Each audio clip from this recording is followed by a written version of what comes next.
گزشتہ قسط میں ایکویٹی کے لیے قانون کی زبان میں حق رسی کا ذکر آیا تھا۔ ایسی بہت سی اصطلاحات ہیں جن سے وابستہ تصورات سے واقف نہ ہونے کی وجہ سے ان کو اردو میں لکھنے میں غلطی ہو رہی ہے۔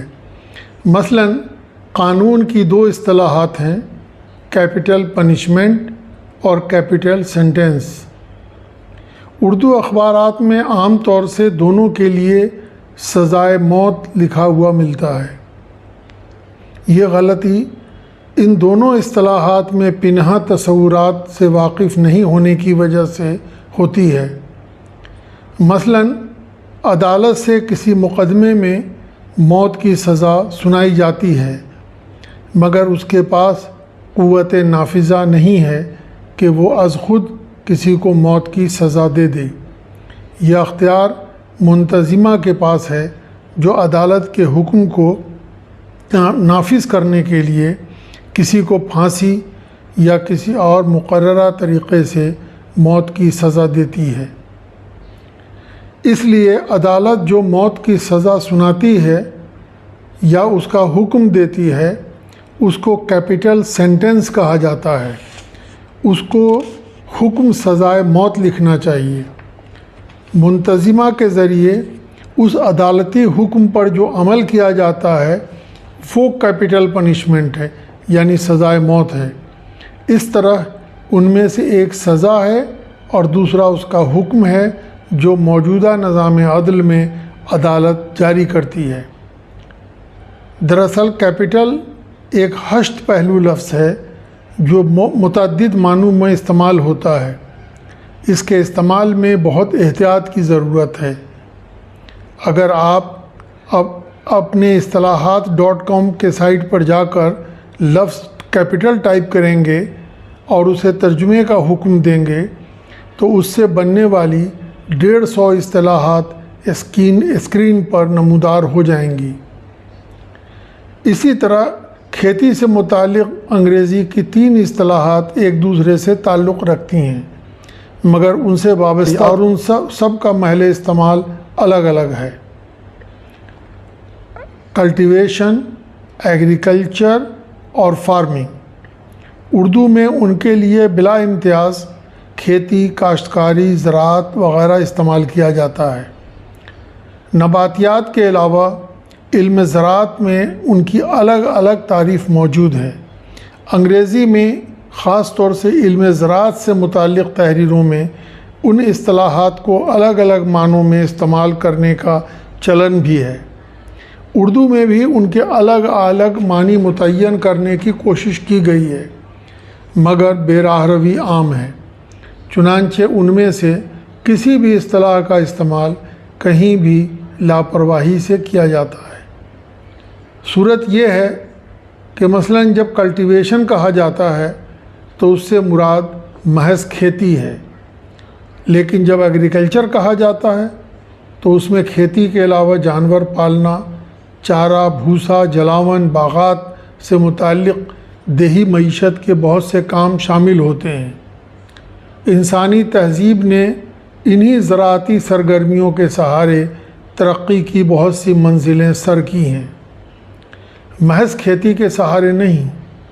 کھیتی یعنی بنیادی غذا کی پیداوار اس کا ایک لازمی حصہ ہے، لیکن غذا کی پیداوار میں جانوروں کا دودھ اور گوشت و نیز باغ کے پھل پھول بھی شامل ہیں۔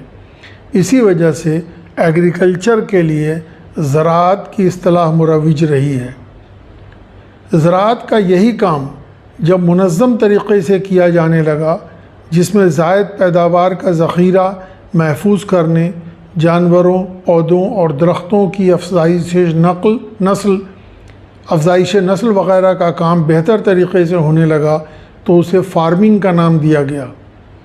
اردو میں اسے کاشتکاری سے منسوب کر سکتے ہیں۔ اس طرح کلٹیویشن کے لیے کھیتی، ایگریکلچر کے لیے زراعت اور فارمنگ کے لیے کاشتکاری لکھ سکتے ہیں۔ واضح ہو کہ مروجہ اصطلاحات یعنی جو اصطلاحات چلن میں ہیں ان کے علاوہ تمام اصطلاحات مجوزہ ہیں۔ بہتر متبادل ملنے کی صورت میں ان کو کبھی بھی بدلا جا سکتا ہے۔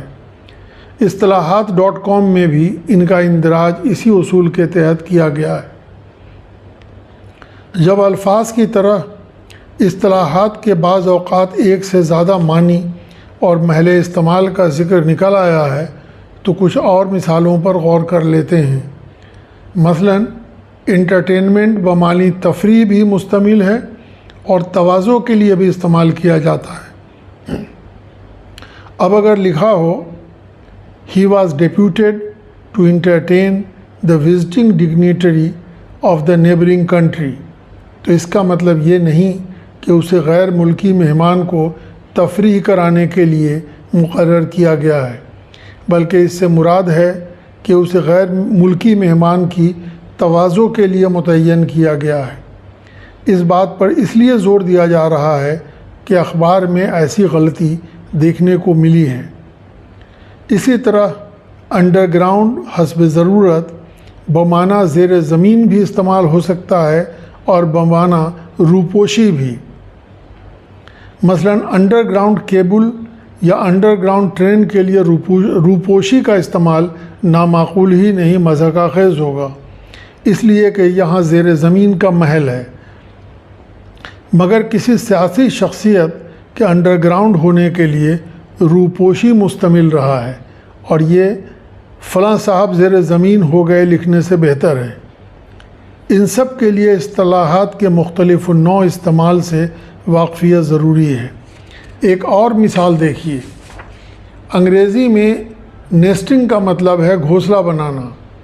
چونکہ پرندے انڈا دینے سے پہلے گھونسلے بناتے ہیں، اس لیے استعارتاً اس سے پرندوں کا جفتی کرنا بھی مراد لیا جاتا ہے۔ اردو میں گھونسلہ بنانا مشتمل ہے، پھر بھی آشیانہ سازی سے دوسرا مفہوم برآمد کیا جا سکتا ہے۔ مزید یہ کہ طباعت کی دنیا میں اس اصطلاح یعنی نیسٹنگ کو گتھائی کے معنوں میں بھی بولا جاتا ہے۔ طباعت کا ذکر نکل آیا تو ایک اور بات یاد آئی کہ کبھی چھپائی سے مراد لیتے تھے کسی مسطح پر بنائے جانے والا نقش و نگار، مثلاً کپڑے پر ٹھپے کی مدد سے کی گئی چھپائی۔